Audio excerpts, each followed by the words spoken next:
Hey everybody, Dustin here. Did Supercar Sunday this morning. Absolute incredible showing. Went home, took a nap, and I talked to Carl. He said he was going to start taking the car apart. As you know, I'm going to take all of his parts, the driveline, drivetrain, suspension, brakes, and throw them on my 69 Camaro. So let's see how far you got so far, Carl. Yeah, so it was Thursday. I was at your place and we were out driving around, and here we are. It's Sunday, and it's actually pretty close to being able to drop out the whole subframe, because the idea here is we're going to leave the engine, transmission, crossmember, everything attached, and we'll drop it out with the wheels on and be able to wheel everything out from underneath the car and put it on the trailer. So probably a couple more. Wait. I thought I was just going to bring my 69 Camaro here, and you were going to just make do the organ swap, right? 100%. Yeah, it's only 4 bolts. It's just 4 bolts. 4 bolts, right? 1, 2, 3, 4. Right. So it's all coming along, but it takes time to really do something like this, because you got to mark to really do it right. You mark all the wires so that it's easier for when it comes time to attach the wires into the chassis of the car and all of that. But fuel system's already undone, except for the lines. So I'm going to jump in, folks. The only reason I'm doing this, I've told this 100 times, I don't want to do this. I really don't want to do this. I don't want to take a car apart. I don't have the space, the time, the energy. But for Carl built this whole package, and anybody in the industry or anyone who knows Carl knows that he does it one way, the absolute right way. And it was just, I'm a sentimental guy. I said that before. To have something that he built, I've known Carl for over 2 decades. From ProTouring.com and Team Camaros, and seeing the car around. Oh my God, Carl's here, and he's such a nice guy that it's not only the parts, but it's the heart and soul, ingenuity, engineering, dedication. To me, this is a very special package. So thank you, Carl. Oh, of course. And it's like an onion. The more I'm taking it apart, the more I remember. Oh yeah, I forgot I did that. And so there's a lot of little tricks to try to make things easier to work on. Magnuson blower. LS6. LS6, yep. Okay, stroked LS6. Stroked LS6. So 6.3. 6.3 liters, 383 cubic inches. Okay. Specs out to. Full Hotchkiss front and back. So full Hotchkiss front and back, Goldstrom mod. But the other thing that's kind of tricked. So show them the Goldstrom mod. So the Goldstrom mod, this was done back in like 2000 or something like that. Did he actually do it at his shop? No, I did it, because all it basically is you move the mounting points kind of down and back. And at the time, there was no such thing as aftermarket arms, A-arms. You were using the stock A-arms. So the only way you can make it work is you had to cut some sections out of the subframe, or these little ears that were right here. Structurally, it's fine. I mean, I've been driving this thing on track for 25 years without issue. But I can't take it apart now. But this upright actually holds a C7 Corvette bearing assembly. Okay. So 0 pag knockback. So brake pad knockback happens when you have some looseness in the spindle, and that looseness, when you start jerking the car back and forth, the rotor actually moves back and forth, pushes the pads back, and then when you go to press on the brakes, there's no brakes. Got it. So it was a problem here, and it was a problem in the back. C7 Corvette bearing assemblies fixed that problem. And it's C6 brake calipers? C6 calipers. Okay, all the way around. C6 front and rear. The fronts have a stainless steel piston to help with heat, because the stainless steel has less heat transfer than aluminum, the stock aluminum pistons do. So helps with road course work. Unbelievable. So what day, this will be down when? A couple days? Couple days. Okay. And then on the back side, well, we'll get to your new motor in a second. So let's get... Let's kind of climb underneath. Yeah, let's do it. Why not? Oh, everybody probably gets to say hello to my dog, too. All right, so what do we have down here? So under here, a little hard to see it, but up in the front, there's actually all 4 catalytic converters out of a 2021 ZL1 Camaro. So not only is it really nice to drive because you don't have the gas smell, but it's like having an extra set of mufflers on the car. You know, I never thought I'd say this because I like my muscle cars too. When you jump on it, to be super loud. I drove my '68 LS Magnuson T56. There's no interior. There's no nothing. And driving out here, I had so much exhaust coming in. My throat hurts, and I have a headache right now. Yeah. So I can't believe I'm going to say it, but I'm going to keep the cats. Keep the cats and try it. It's dialed. Your car's so dialed. I'm just keeping it as is. Try it. If you want to change it, you can change it. It's just take that section out because the whole exhaust system is built sectionally, meaning you can drop out the cats and just put in pipes from the manifolds in and be done. So a couple hour job. But these are the AP exhaust mufflers. Full tailpipes going out the back. And then you're also known for fuel delivery. VaporWorks. So tell us about that. So going back when I first put the engine in the car, went from a carburetor to electronic fuel injection. I failed 3 fuel pumps the first year I was running EFI. And that was with a Rick's tank, and it has baffles in it and all that, but baffles, turns out, are only minimally effective. The OEMs have it figured out by using the modern fuel module, like out of a 2013 Camaro. Very popular setup. So first step was to make the mechanical bits to be able to adapt that to a tank. And then the second piece was to make the electronics to properly drive those types of pumps, similar to the way that the OEM systems are, pulse width modulation. So it turns it into a variable speed pumping system. That's what this car has. So there's this tank.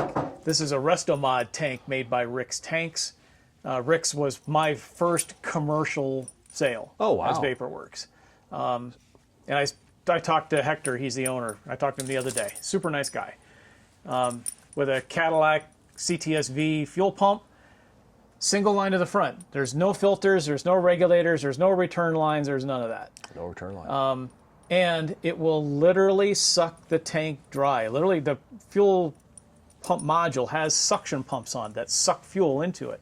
So it'll suck the tank dry before it runs out of gas. Wow. There's no other pumping system out there like that. Wow. The GM stuff is really GM, Ford, Chrysler, BMW, they're all basically the same. They're much better sorted than anything else in the aftermarket. And I was acquired by Aeromotive. So VaporWorks was acquired by Aeromotive, and part of the reason was because it filled a niche that Aeromotive had. Love it. Love it. So this car, do you think I'm coming back to pick up these parts in how many, week, 2 weeks, 2 days? Sometime this week. Oh boy. Yeah. I've got some work to do. You got work to do, my friend. I got a lot. Does anybody want to buy a 540 big block of 4-speed and the rear end and the subframe off my 69 Camaro? You get the wheels and tires too. I'll throw them in. Okay, so then you're jumping to this over here. Yeah, so let's go take a look at that one. So I've actually had this for several years. This was going to go in the car, into this. In this car? It was going to. But Aeromotive is under the same umbrella as Roadster Shop. Oh, interesting. So okay. Taylor Wires and Pertronics, we're all owned by the same private equity company. And I was going to do this in like now, but some things came up where this time frame got moved up to also put a chassis in the car. Oh. So it's going to get a full Roadster Shop, independent rear suspension, fast track chassis with some trickery done to it to make it the way that I want to do it. Sure. But this is the... Well, let me stop you right there. Yep.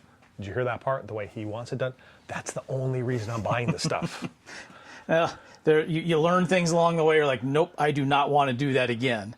But this is the basic engine that's came out of the car, but it's been fully reworked. The bottom end is all forged, 9-to-1 compression. LS9 heads that have been fully ported. It's got a kind of the super secret squirrel supercharger on it. That's actually a 2300 series supercharger. reworking. I'm going to rework the harness. I don't like the way that I did it here, so I'm going to build my own harness for it so that the ECM could be mounted on the firewall and kind of hide it like it would be in a heater box, like the OEM heater box. Same exhaust manifolds that are on the car now. Those are Z28 exhaust manifolds with the heat shields. Now they're manifolds, but in a weird way, they're kind of shorty headers too at the same time. They right? are. They're we call them manifolds, but they're really 1 3/4 tubular tri-Y shorties. It's kind of it's not quite a mid-length. It's not quite a shorty. And this is all part of, you and I were talking about some folks that I know. Yeah. I've been super fortunate with VaporWorks. I've been super fortunate to get to know some really, really smart people. And modern supercharged engines like this at the power level we're talking really don't care what you put on it from an exhaust standpoint. Oh, interesting. They're really very, very forgiving. Maybe you lose 10, 15 horsepower on the very, very top end, but the rest of the time, there's no difference in power. Right. So why not take advantage of the factory parts? Sorry for cutting off, who said that for years when it came to catalytic converters was Brian Zacuto at Supercharged Absolutely. Online. Yeah. He said, Dusty, the catalytic converters are not the catalytic converters we grew up with, our Fox body Mustangs. Totally different. And third-gen Camaros. They're so efficient, the engines actually run better with the cats. So these guys that we were talking about earlier, they did dyno testing on all of that.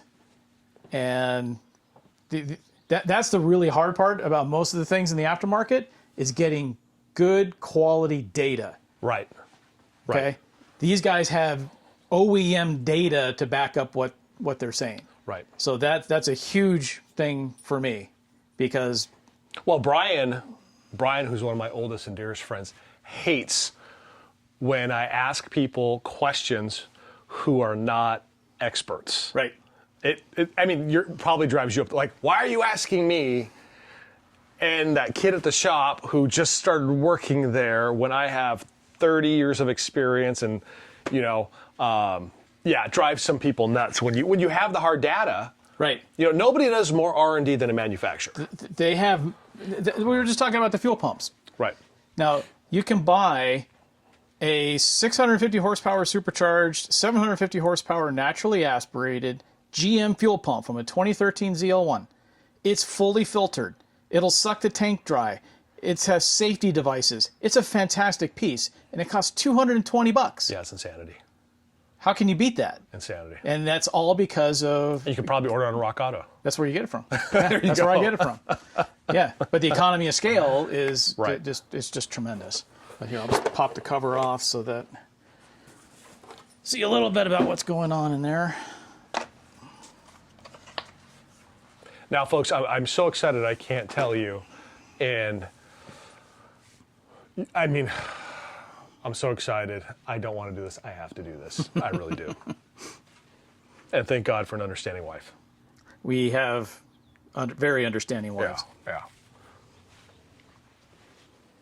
So you're going to run this E85? So this will be gasoline or E85 capable. It's got a richness sensor on the fuel rails. So, yeah, it can run any kind of fuel. How much boost and how much power on the E85? It should do 750 horsepower pretty comfortably. Yeah, I believe with that. And I record a lot of cars for movies and video games. Yeah. And lately, all the Supercharged LS stuff is all E85, and the power they're putting down, 800, 900, 1,000, 1,300. Yeah. It's insanity. You can, sure, all I got to do is turn up the boost and redo the calibration, and it'll make a lot more power. Right. But, again, it's kind of what we discussed on this earlier. The trade-off is going to be reliability. Right. There's no way you can put 1,300 horsepower into a car and drive that thing across the country, beat it on road courses, do all of that. Whereas something like this, I'm not going to have any issues about being able to drive it anywhere, anytime, and not worry about it. Love it. Yeah, that car is 3 pounds of boost. The way it's set up, it's making 6 at the crank.